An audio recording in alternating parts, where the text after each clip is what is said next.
2G மேட்டர்ல சொன்னாரு. வினோத் ராய் அவர் தான் CAG audit report கொடுத்தாரு.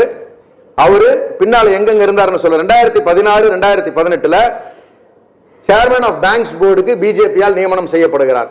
அவருடைய பின்புலம் என்ன? அவர் 2008 இருந்து 2013 வரைக்கும் காங்கிரஸ்ல இருக்கும் பொழுதே பாரதிய ஜனதாவினுடைய கைக்கூலியாக வேலை பார்த்து இதற்கான வேலைகள் பார்த்தது அவர் தான். அதற்கு பின்னாடி board of cricket control of இந்தியால 2017 இருந்து 2019 வரைக்கும் நியமனம் செய்யப்படுகிறார்.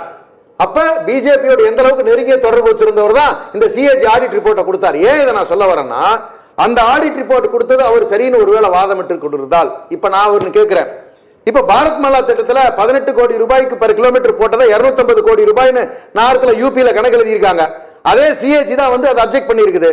ஆயுஷ்மான் திட்டத்துல செத்து போனவங்களுக்கு எல்லாம் சர்ஜரி பண்ணதா ஒரு பெரிய ஊழல் குற்றச்சாட்டை வச்சு மொத்த இழப்பீடு எவ்வளவு போட்டிருக்குன்னா 7.5 லட்சம் கோடி ரூபாய் இழப்பீடு இருக்குன்னு சொல்லி சிஏஜி ரிப்போர்ட்ல சொல்லப்பட்டிருக்கு.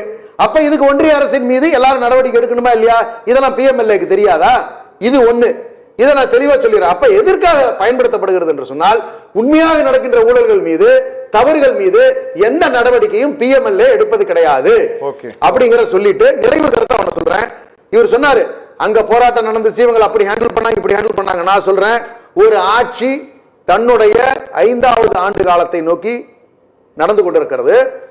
6வது ஆண்டும் நாங்கள் தான் வருவோம். ஏங்கிறதுக்கு நான் ஒரு தெளிவான காரணத்தை சொல்றேன். இந்த 5வது ஆண்டினுடைய நிறைவில் ஏதாவது ஒரு இடத்துலயாவது அரசு பணியாளர்கள் எங்கேயாவது போராட்டம் பண்ணிக்கிட்டு இருக்காங்களா? எங்கேயாவது துப்புரவு பணியாளர்கள் போராட்டம் பண்ணிக்கிட்டு இருக்காங்களா? எங்கேயாவது ஆசிரியர்கள் போராட்டம் பண்ணிக்கிட்டு இருக்காங்களா? யாருமே எந்த போராட்டமும் செய்து கொண்டிருக்கவில்லை. அவர்களுக்கு தேவையானது எல்லாமே இந்த அரசு செய்து கொடுத்திருக்கிறது. வரலாற்றில் பதியப்பட வேண்டியது.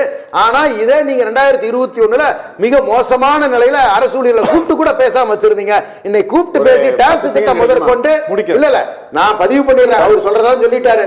இந்த இப்படி எதுவும் நடந்து கொண்டிருக்கவில்லை அப்படிங்கிற தெளிவு பண்ணி மிக சிறந்த ஆட்சி மீண்டும் நாங்கள் தான் ஆட்சிக்கு வருவோம் எங்களுடைய தலைவர் பாணியிலே சொல்லி நிறைவு செய்கிறேன். நன்றி.